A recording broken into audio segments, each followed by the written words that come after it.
அனைவருக்கும் வணக்கம். இன்னைக்கு உங்க விஜய்க்கு, உங்க அண்ணனுக்கு, உங்க தம்பிக்கு, பிள்ளைக்கு ஒரே ஒரு வாய்ப்பு கொடுங்க.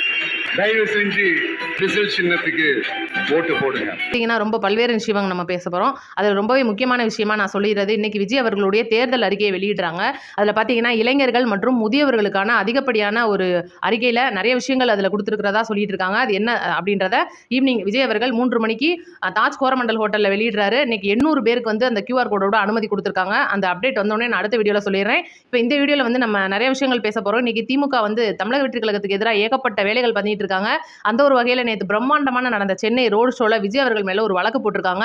அந்த வழக்கை பத்தி நம்ம பேச போறோம். அடுத்து பாத்தீங்கன்னா திருச்சி மணச்சநல்லூர்ல 8000 ரூபாய் கூப்பனுக்காக ஒரு இளம்பெண் இறந்து போச்சுன்னு சொல்லிட்டு நம்ம பார்த்திருப்போம். அது முக்கியமான காரணம் அது கிடையாது, வேற ஒரு முக்கிய சம்பவம் நடந்திருக்கு. அந்த பொண்ணு எதுக்காக அது தற்கொலை பண்ணிக்கிட்டாங்கன்றதை நம்ம டீட்டெயில்டா பேச போறோம். சேனலுக்குள்ள வந்தவங்க லைக் அண்ட் சப்ஸ்கிரைப் பண்ணிக்கோங்க.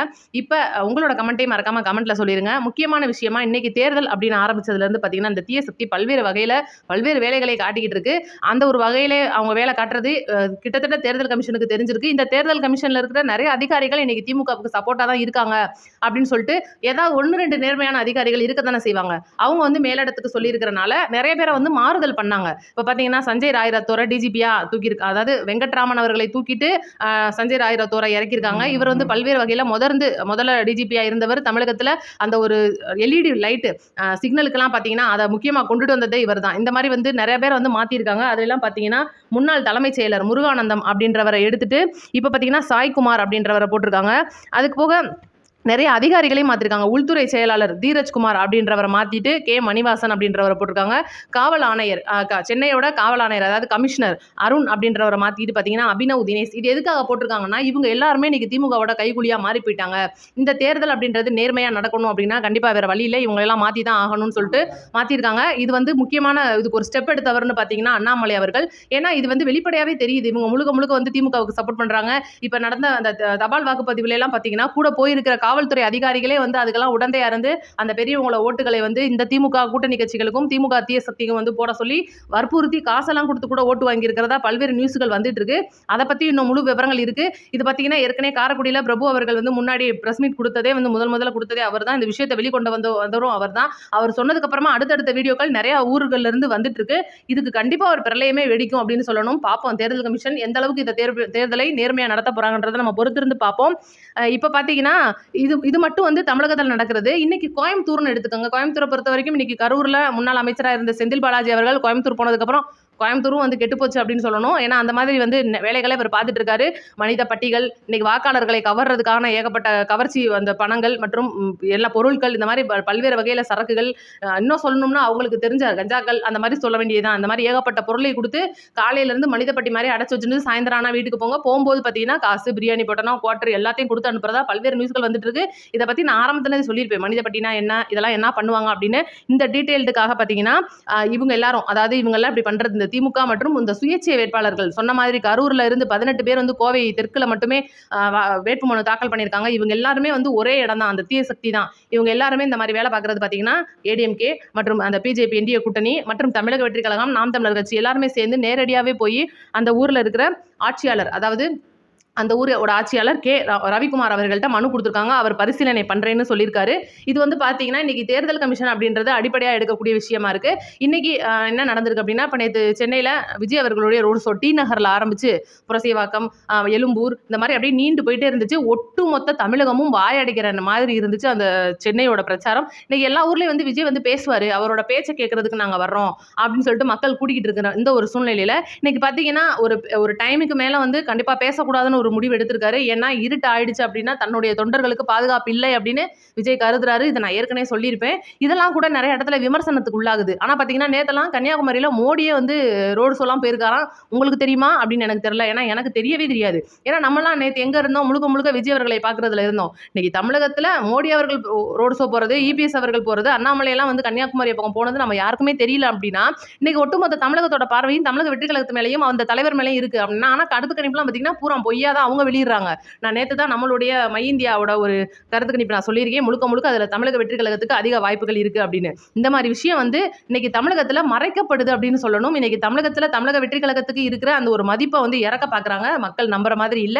ஏகப்பட்ட இடத்துல பாத்தீங்கன்னா கூப்பன் கொடுக்கறது, பணப்பட்டுவாடா பண்றது, இது எல்லாத்துலயுமே வந்து பண்ணி பண்ணி மாட்டிட்டு இருக்காங்க. இதுல பாத்தீங்கன்னா ரொம்ப முக்கியமான விஷயமா நம்ம பேச வந்தது இதுதான். திருச்சியில பத்தி திருச்சி மணச்சநல்லூர்ல ஒரு சம்பவம் நடந்திருக்கு. தலித்தோட அந்த இளம் பெண், அந்த பெண் வந்து தலித் சமுதாயத்தை சேர்ந்தவங்க. அந்த பொண்ணோட பேரு இந்துஜா. அவங்களுக்கு 25 வயசாகுது. 1.5 வயசுல ஒரு குழந்தை இருக்கு. இப்ப பாத்தீங்கன்னா அந்த ஏரியால கதிரவன் அப்படின்றவர் தான் எம்எல்ஏவா இருந்துட்டு இருக்காரு. அவரோட தலைமையில தான் இப்ப மறுபடியும் அவர் வேட்புமனு தாக்கல் பண்ணி இப்ப அவர் தான் அங்க சட்டமன்ற தொகுதிக்கு நிக்கிறாப்ல.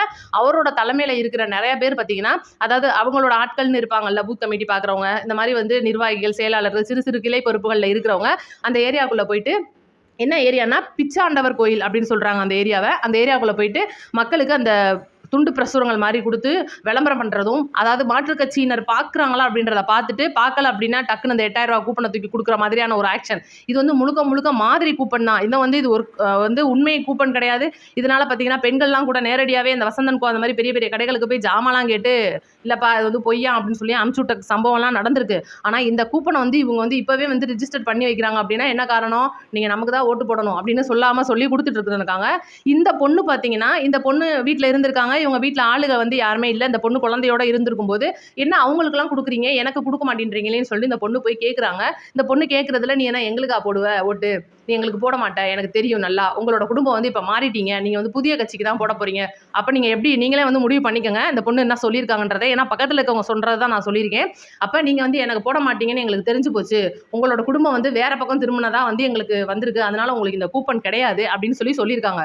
அப்படிலாம் கிடையாது, அப்போ நீங்க எல்லாருக்கும் கொடுக்குறீங்கல்ல, எனக்கும் கொடுக்கணும். இதுதானங்க நம்ம இப்போ யோசிச்சு பாருங்க. ஒரு பக்கத்தில் ஒரு பையன் வந்து பரீட்சையில் பார்த்து எழுதிட்டானா, நம்மளும் பார்த்து எழுதிட்டோம்னா, நம்மளை மட்டும் பிடிக்கிறீங்களா அவங்களும் பிடிக்கணும் நம்மளே சொல்லுவோம்.